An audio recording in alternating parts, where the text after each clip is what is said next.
Alhamdulillah baik. Alhamdulillah ya Pak, baik. Mohon izin Pak Pol ini untuk memenuhi tugas CGP saya. Saya mohon izin wawancara jenengan terkait dengan situasi kasus di sekolah SDN 1 Munggir. Kita mulai ya Pak nggih. Pertanyaan pertama dari saya, bagaimana Bapak dapat mengidentifikasi kasus-kasus yang merupakan dilema etik ataupun bujukan moral, Pak? Ya, selama ini saya saat mengidentifikasi kasus-kasus dilema etika, saya berkoordinasi dengan guru untuk melihat kasus tersebut siapa yang terlibat. Dengan melihat kebenaran yang ada untuk dilakukan pengujian kebenarannya, lalu musyawarah untuk pengambilan keputusan sesuai dengan peraturan yang berlaku yang sudah disepakati bersama. Oke, mengidentifikasi dulu bersama dengan guru lain itu ya Pak ya. Oke. Kemudian selama ini bagaimana Bapak menjalankan pengambilan keputusan di sekolah SDN 1 Munggir ini, terutama untuk kasus-kasus di mana dua kepentingan yang sama-sama benar atau sama-sama mengandung nilai kebajikan, Pak? Iya, memang menjadi dilema bagi seluruh pemimpin untuk pengambilan keputusan dari permasalahan yang sama-sama benar. Tetapi saya tetap berpegang teguh pada peraturan yang sudah disepakati bersama. Tetapi juga melihat nilai kebaikan dan bermanfaat bagi banyak orang. Baik, berarti memang kita harus memperhatikan nilai-nilai kebaikannya gitu ya Pak ya. Kemudian langkah-langkah atau prosedur seperti apa yang biasanya Bapak gunakan selama ini Pak? Sebelum mengambil suatu keputusan dari suatu permasalahan yang ada, dengan mencari fakta atau data, pemanggilan yang bersangkutan, koordinasi dengan pihak terkait, komunikasi bersama staf, wakil kepala serta guru yang bersangkutan untuk menyelesaikan permasalahan. Iya, yang penting itu koordinasi dengan warga sekolah gitu ya Pak ya. Kemudian hal-hal apa saja yang selama ini Bapak anggap efektif dalam pengambilan keputusan pada kasus-kasus dilema etika, Pak? Hal-hal yang menurut saya efektif bahwa keputusan yang saya ambil adalah melakukan konferensi internal dengan guru lain. Kemudian hal-hal apa saja yang selama ini merupakan tantangan bagi Bapak dalam pengambilan keputusan pada kasus-kasus dilema etika? Ya.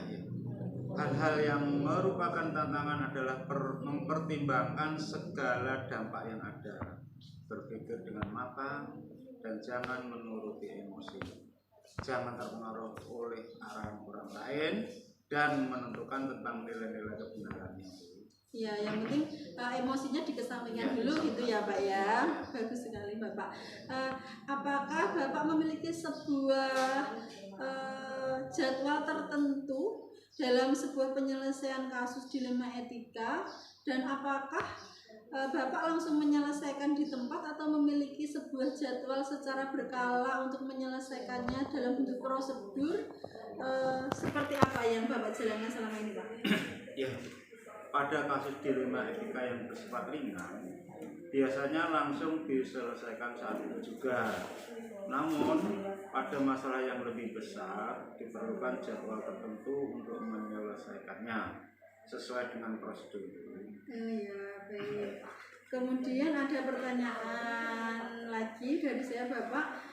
Adakah seseorang atau faktor-faktor yang selama ini mempermudah atau membantu Bapak dalam pengambilan keputusan dilema etika, Pak? Ya, faktor-faktor yang mempermudah saya dalam pengambilan keputusan adalah koordinasi yang baik dengan tim seperti staf, guru, komite, wali murid, serta peraturan yang berlaku atau disepakati bersama. Baik, pada intinya melibatkan semua warga sekolah tadi ya Pak ya. Baik Bapak, pertanyaan terakhir dari saya, dari semua hal yang telah disampaikan, pembelajaran apa yang Bapak petik dari pengalaman Bapak dalam mengambil keputusan di situasi dilema etika tersebut? Pembelajaran yang saya dapat adalah dalam pengambilan keputusan adalah pentingnya komunikasi dan koordinasi yang baik semua pihak agar pengambilan keputusan akhir yang diambil sesuai sasaran dan berdampak positif serta berpihak kepada murid. Yeah. Berarti harus mementingkan kepentingan murid gitu ya Pak ya. Baik Bapak, terima kasih. Sudah selesai wawancara hari ini. Semoga Bapak tetap mengedepankan nilai-nilai kebajikan dalam pengambilan keputusan. Selamat pagi Pak. Assalamualaikum warahmatullahi wabarakatuh. Waalaikumsalam.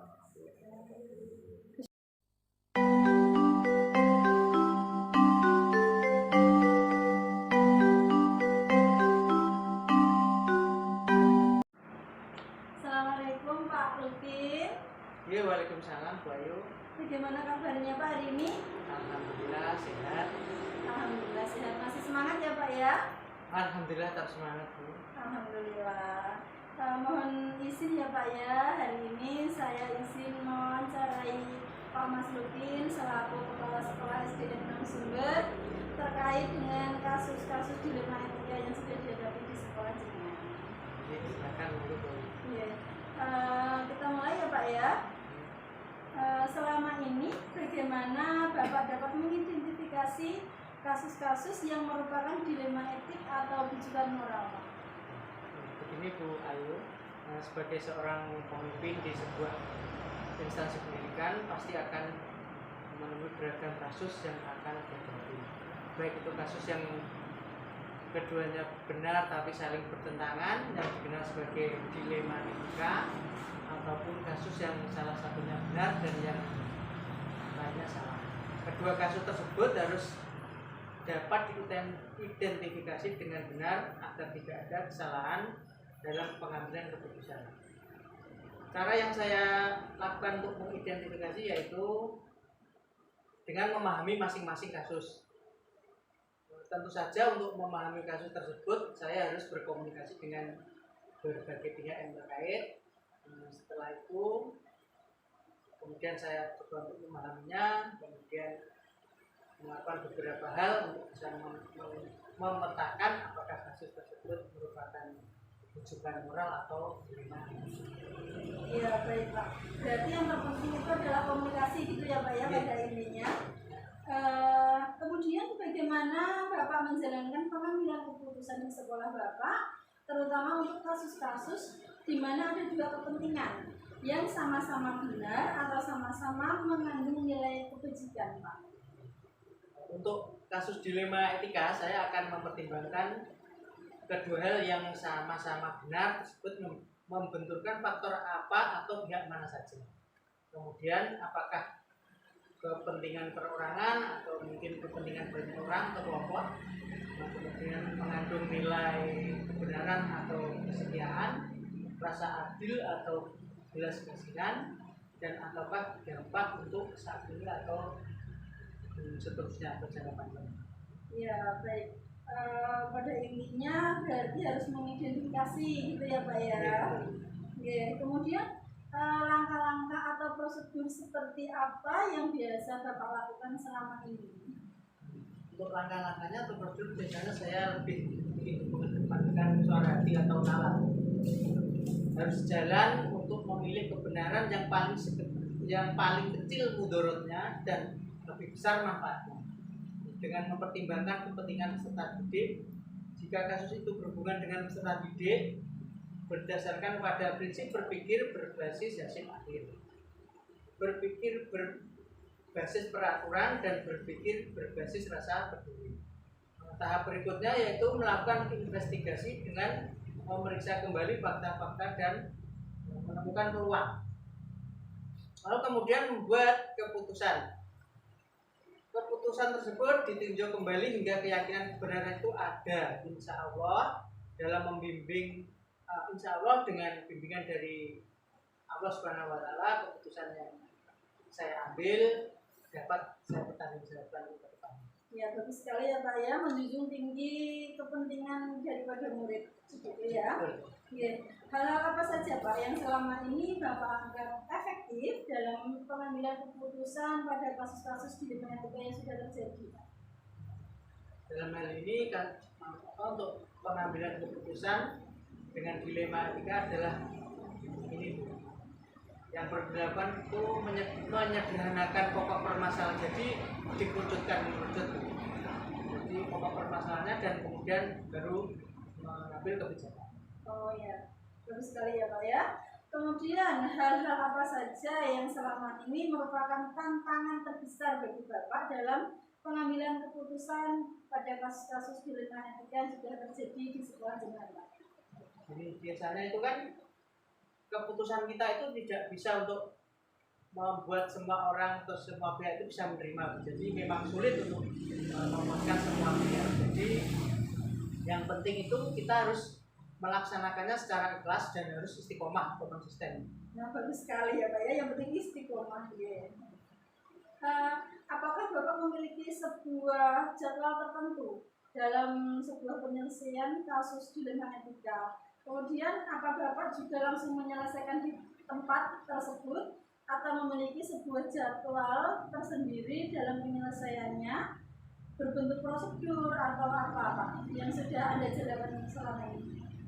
Tentu tidak dijadwal gitu. Jadi untuk memutuskan suatu permasalahan itu yang kita utamakan itu skala prioritas. Jadi yang mana yang lebih urgent, yang mana yang harus kita dulukan itu bukan dengan jadwal tertentu. Jadi tergantung dari jenis kasus dan kepentingannya kasus tersebut. Oh ya, berarti ada skala prioritas gitu ya betul, Pak ya. prioritas. Kemudian adakah seseorang atau faktor-faktor yang menurut Bapak selama ini dapat mempermudah atau membantu Bapak dalam pengambilan keputusan dalam kasus-kasus dilema etika? Tentu saja untuk mengambil keputusan itu kita harus berkomunikasi dengan semua pihak yang terkait, terutama dengan rekan-rekan di sekolah, kemudian komite juga, dan juga kalau perlu pihak-pihak dari desa dan juga orang tua oleh murid. Oh ya, berarti melibatkan semua yang terkait. Bagus sekali. Dari semua hal yang telah disampaikan Bapak tadi, pembelajaran apa yang Bapak petik dari pengalaman Bapak dalam pengambilan keputusan dilema etika selama ini, Pak? Jadi dalam mengambil sebuah keputusan itu harus mengidentifikasi jenis kasus terlebih dahulu, kemudian harus dilakukan lebih awal dengan melakukan pengujian, kemudian apakah pengujian benar lawan benar, kemudian melakukan pengujian benar lawan salah, kemudian benar lawan untuk dapat menentukan paradigma apa yang akan kita pilih sehingga keputusan bisa diambil sesuai dengan prinsip-prinsip yang tidak merugikan peserta didik. Oh, ya. Baik Bapak, sudah berakhir sesi wawancara saya. Terima kasih sudah berbagi pengalaman tentang pengambilan keputusan Anda sebagai pemimpin di SD Narasumber. Semoga jenengan tetap konsisten menerapkan nilai-nilai kebajikan sebagai pemimpin ya Pak ya. Terima kasih. Assalamualaikum warahmatullahi wabarakatuh.